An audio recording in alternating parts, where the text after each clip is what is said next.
जय साईं राम।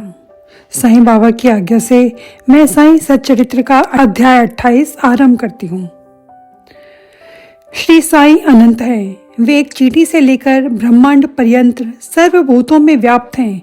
वेद और आत्मविज्ञान से पूर्ण पारंगत होने के कारण वे सद्गुरु कहलाने के सर्वथा योग्य हैं। चाहे कोई कितना ही विद्वान क्यों न हो, परंतु यदि वे अपने शिष्य की जागृति कर उसे आत्म स्वरूप का दर्शन न करा सके तो उसे सद्गुरु के नाम से कदापि संबोधित नहीं किया जा सकता। साधारणतः पिता केवल इस नश्वर शरीर का ही जन्मदाता है, परंतु सद्गुरु तो जन्म और मृत्यु दोनों से ही मुक्ति करा देने वाले हैं। अतः वे अन्य लोगों से अधिक दयावंत हैं। श्री साईं बाबा हमेशा कहा करते थे कि मेरा भक्त चाहे 1000 कोस की दूरी पर ही क्यों न हो, वो शिरडी को ऐसा खिंचा चला आता है जैसे धागे से बंधी हुई चिड़िया खिंचकर स्वयं ही आ जाती है। इस अध्याय में ऐसे ही 3 चिड़ियाओं का वर्णन किया गया है। पहली चिड़िया है लाला लक्ष्मीचंद। ये महानुभाव बम्बई के श्री वेंकटेश्वर प्रेस में नौकरी करते थे। वहां से नौकरी छोड़कर वे रेलवे विभाग में आए और फिर वे मैसर्स रैली ब्रदर्स एवं कंपनी में मुंशी का कार्य करने लगे। उनका सन 1910 में श्री साईं बाबा से संपर्क हुआ। बड़े दिन से लगभग 1 या 2 मास पहले सांता क्रूज में उन्होंने स्वप्न में एक दाढ़ी वाले वृद्ध को देखा जो चारों ओर से भक्तों से घिरा हुआ खड़ा था। कुछ दिनों के पश्चात वे अपने मित्र श्री दत्तात्रेय मंजुनाथ बिजूर के यहाँ दासगणों का कीर्तन सुनने गए। दासगणों का यह नियम था कि वे कीर्तन करते करते श्रोताओं के सम्मुख श्री साईं बाबा का चित्र रख दिया करते थे। लक्ष्मीचंद्र को यह चित्र देखकर महान आश्चर्य हुआ, क्योंकि स्वप्न में उन्होंने जिस वृद्ध के दर्शन किए थे उनकी आकृति भी ठीक इसी चित्र के अनुरूप ही थी। इससे वे इस निष्कर्ष पर पहुंचे कि स्वप्न में दर्शन देने वाले स्वयं शिरडी के साईनाथ समर्थ के अतिरिक्त और कोई नहीं। चित्र दर्शन, दासगणों का मधुर कीर्तन और उनके संत तुकाराम का प्रवचन आदि कुछ ऐसा प्रभाव उन पर पड़ा कि उन्होंने शिरडी यात्रा का दृढ़ संकल्प कर लिया। भक्तों को चिरकाल से ऐसा ही अनुभव होता आया है कि सद्गुरु या अन्य किसी आध्यात्मिक ज्ञान की खोज में निकलता है, उसकी ईश्वर सदैव ही सहायता करते हैं। उसी रात्रि को लगभग 8 बजे उनके एक मित्र शंकर राव ने उनका द्वार खटखटाया और पूछा कि क्या हमारे साथ शिरडी चलने को तैयार हैं। लक्ष्मीचंद के हर्ष का पारावार न रहा। उन्होंने तुरंत ही शिरडी चलने का निश्चय कर लिया।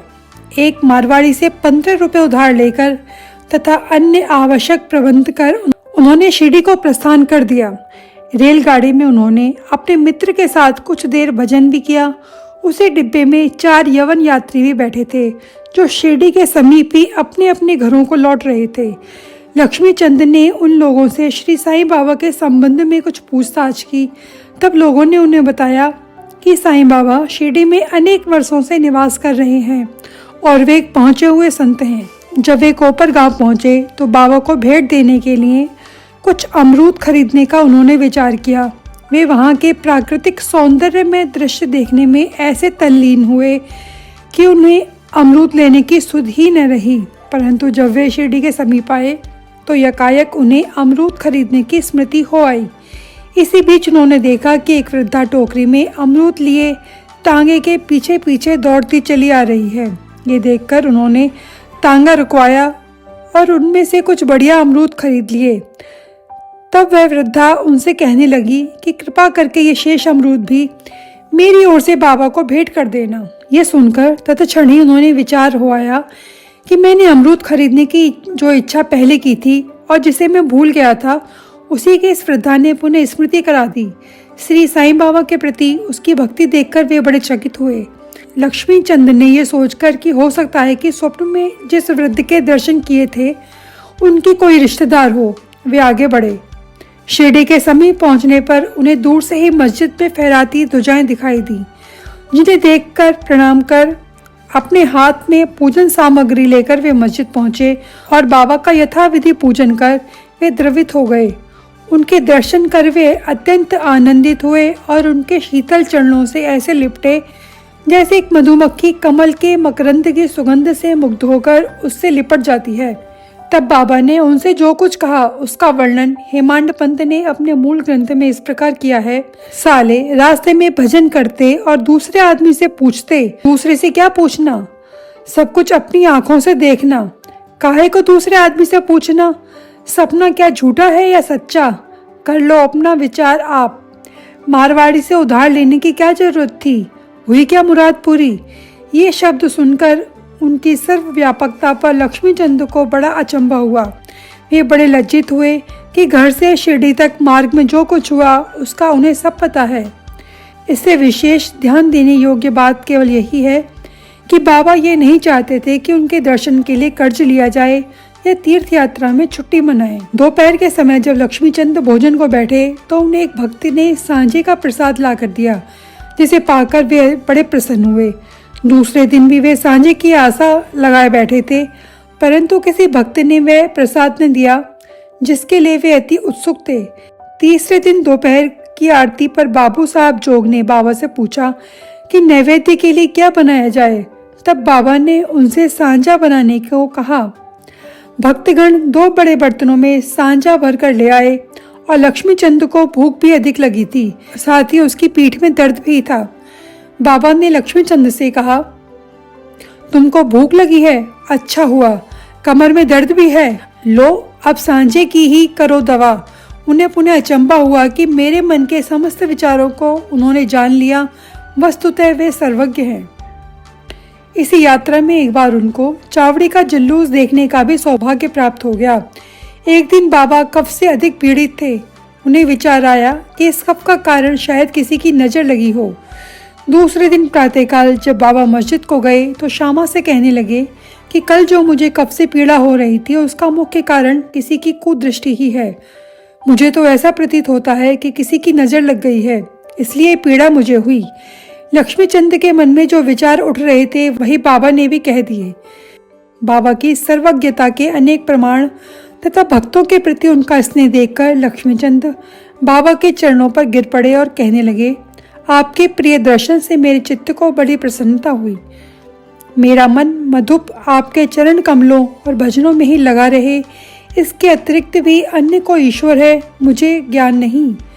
मुझ पर आप सदा दया और स्नेह करें, अपने चरणों में दीन दास की रक्षा कर उसका कल्याण करें। आपके भव भय नाशक चरणों का स्मरण करते हुए मेरा जीवन आनंद से व्यतीत हो जाए, ऐसी मेरी आपसे विनम्र प्रार्थना है। बाबा से आशीर्वाद तथा उदी लेकर वे अपने मित्र के साथ वापस और संतुष्ट होकर मार्ग में उनकी कीर्ति का गुणगान करते हुए घर वापस लौट आए और सदैव उनके अनन्य भक्त बने रहे।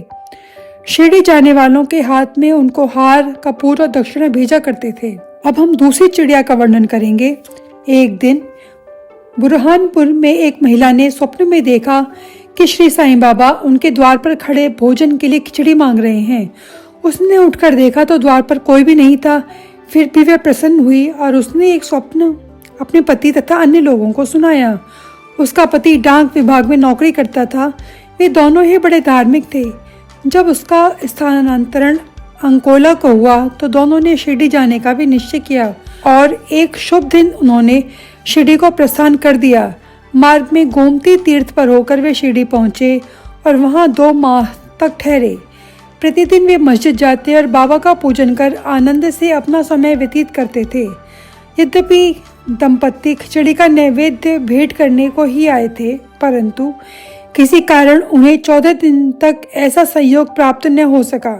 उनकी स्त्री इस कार्य में अब अधिक विलंब न करना चाहती थी, इसलिए जब 15वें दिन दोपहर के समय वे खिचड़ी लेकर मस्जिद में पहुंची तो उसने देखा कि बाबा अन्य लोगों के साथ भोजन करने बैठ चुके हैं। पर्दा गिर चुका था, जिसके पश्चात किसी का साहस न था कि वे भीतर प्रवेश कर सके, परंतु वह एक क्षण भी प्रतीक्षा न कर सकी और हाथ से पर्दा हटाकर भीतर चली आई। बड़े आश्चर्य की बात है, उसने देखा कि बाबा की इच्छा उस दिन सबसे पहले खिचड़ी खाने की ही थी, जिसकी उन्हें आवश्यकता थी। जब वे थाली लेकर भीतर आई तो बाबा को बड़ा हर्ष हुआ और वे उसी में से खिचड़ी के ग्रास लेकर खाने लगे। बाबा की ऐसी उत्सुकता देखकर प्रत्येक को बड़ा आश्चर्य हुआ और जिन्होंने उस खिचड़ी की वार्ता सुनी उन्हें भक्तों के प्रति बाबा का असाधारण स्नेह देखकर बड़ी प्रसन्नता हुई। अब तृतीय महान पक्षी की चर्चा सुनिए। विरम गांव का रहने वाला मेघा अत्यंत सीधा और अनपढ़ व्यक्ति था।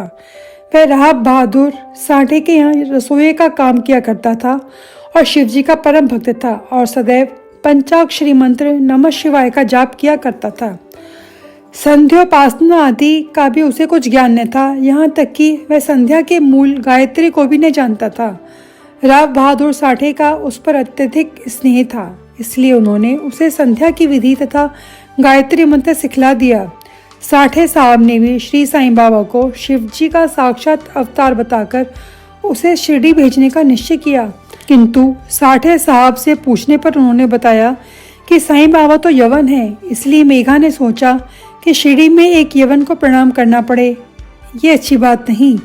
भोला भाला आदमी तो वह था ही, इसलिए मन में असमंजस पैदा हो गया। तब उसने अपने स्वामी से प्रार्थना की कि कृपा करके मुझे वहां न भेजे, परंतु साठे साहब कहाँ मानने वाले थे। उनके सामने मेघा की एक न चली। उन्होंने उसे किसी प्रकार शिरडी भेज दिया और उसके द्वारा अपने ससुर गणेश दामोदर उपनाम दादा केलकर को, जो शिरडी में ही रहते थे, एक पत्र भेजा कि मेघा का परिचय बाबा से करा देना। शिरडी पहुंचने पर जब वह मस्जिद में घुसा तो बाबा अत्यंत क्रोधित हो गए। उसे उन्होंने मस्जिद में आने की मनाही कर दी। वे गर्जन करने लगे कि इसे बाहर निकालो और फिर मेघा की ओर देखकर कहने लगे कि तुम तो एक उच्च कुलीन ब्राह्मण हो और मैं निम्न जाति का एक यवन। तुम्हारी जाति भ्रष्ट हो जाएगी, इसलिए यहाँ से बाहर निकल जाओ। ये शब्द सुनकर मेघा कांप उठा। उसे बड़ा विस्मय हुआ कि जो कुछ उसके मन में विचार उठ रहे थे उन्हें बाबा ने कैसे जान लिया। किसी प्रकार वह कुछ दिन वहां ठहरा और अपनी इच्छा अनुसार सेवा भी करता रहा, परंतु उसकी इच्छा तृप्त नहीं हुई। वह घर लौट आया, फिर वहां से त्र्यंबक को चला गया। वर्ष भर के पश्चात वह पुनः शिरडी आया और इस बार दादा केलकर के कहने से उसे मस्जिद में रहने का अवसर प्राप्त हो गया। साईं बाबा मौखिक उपदेश द्वारा मेघा की उन्नति करने के बदले उसका आंतरिक सुधार कर रहे थे। उसकी स्थिति में पर्याप्त परिवर्तन होकर यथेष्ट प्रगति हो चुकी थी और अब तो वह साईं बाबा को शिव जी का ही साक्षात अवतार समझने लगा। शिव पूजन में बिल्व पत्रों की आवश्यकता होती है, इसलिए अपने शिव जी का पूजन करने हेतु बिल्व पत्रों की खोज में वह मीलों दूर निकल जाया करता था।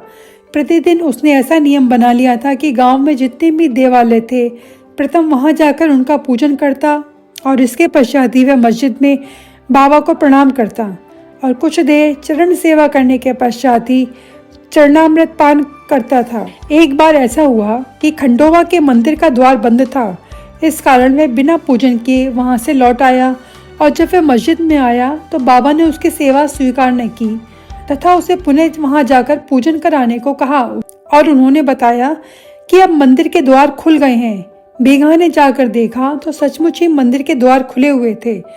जब उसने लौटकर यथाविधि पूजा की तब कहीं बाबा ने उसे अपनी पूजन करने की अनुमति दी।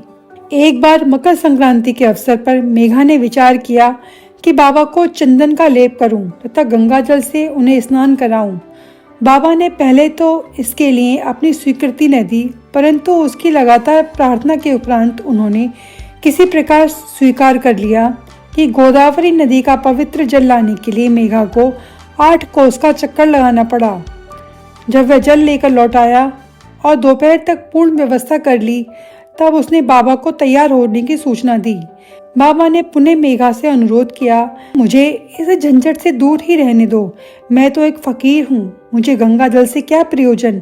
परंतु मेघा कुछ सुनता ही न था। मेघा की तो ये दृढ़ धारणा थी कि शिवजी गंगा जल से अधिक प्रसन्न होते हैं, इसलिए ऐसे शुभ पर्व पर अपने शिवजी को स्नान कराना हमारा परम कर्तव्य है। अब तो बाबा को सहमत होना ही पड़ा और नीचे उतरकर वे एक पीढ़े पर बैठ गए और अपना मस्तक आगे करते हुए कहने लगे, अरे मेघा, कम से कम इतनी कृपा तो करना कि केवल मेरे सिर पर ही पानी डालना। सिर शरीर का प्रधान अंग है और उस पर पानी डालना ही पूरे शरीर पर पानी डालने के समान है। मेघा ने अच्छा अच्छा कहते हुए बर्तन उठाकर सिर पर पानी डालना आरंभ किया। ऐसा करने से उसे इतनी प्रसन्नता हुई कि उसने उच्च स्वर में हर हर गंगे कहते हुए समूचे बर्तन का पानी बाबा के संपूर्ण शरीर पर उड़ेल दिया और फिर पानी का बर्तन एक ओर रखकर वे बाबा की ओर निहारने लगा। उसने देखा कि बाबा का तो केवल सिर ही भीगा है, शेष भाग तो ज्यों के त्यों सूखा ही है। ये देखकर उसे बड़ा आश्चर्य हुआ। मेघा बाबा को 2 स्थानों पर स्नान कराया करता था। पहले वे बाबा को मस्जिद में स्नान कराता, फिर वाड़े में नाना साहेब चांदोरकर द्वारा प्राप्त उनके बड़े चित्र को। इस प्रकार ये क्रम 12 मास तक चलता रहा। बाबा ने उसकी भक्ति और विश्वास दृढ़ करने के लिए उसे दर्शन दिए। एक दिन प्रातःकाल मेघा जब अर्ध निद्रावस्था में अपनी शैया पर पड़ा हुआ था, तभी उसे दर्शन हुए। बाबा ने उसे जागृत जानकर अक्षत फेंके और कहा, मेघा, मुझे त्रिशूल लगाओ। इतना कहकर वे अदृश्य हो गए। उनके शब्द सुनकर उसने उत्सुकता से अपनी आंखें खोली, परंतु देखा तो कोई नहीं था, केवल अक्षत ही यहाँ वहाँ बिखरे पड़े थे। तब वह उठकर बाबा के पास गया और उन्हें अपना स्वप्न सुनाने के पश्चात उसने उन्हें त्रिशूल लगाने की आज्ञा मांगी। बाबा ने कहा, क्या तुमने मेरे शब्द नहीं सुने? मुझे त्रिशूल लगाओ। ये कोई स्वप्न नहीं, वरन मेरी प्रत्यक्ष आज्ञा थी।